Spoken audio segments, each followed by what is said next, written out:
অভিযোগ উঠেছে সম্পত্তির লোভে প্রতিবন্ধী বোনের রাস্তা বন্ধ করলো আপন ভাই। মই দিয়ে নিজ ঘরে আসা যাওয়া করে দুই বোন। দেয়ালের ওপার থেকে নির্বাক হয়ে চেয়ে থাকা ছাড়া যেন কিছুই করার নেই তাদের। একা একাই বসা কান্দি যে কখনো ভাবি নাই আমাদের ভাগ্যে এরকম হবে।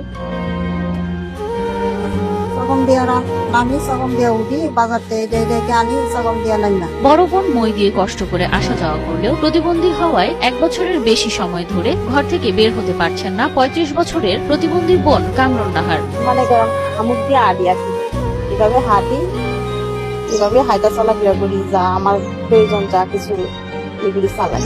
হাঁটতে পারি না, চলাফেরা করতে পারি না।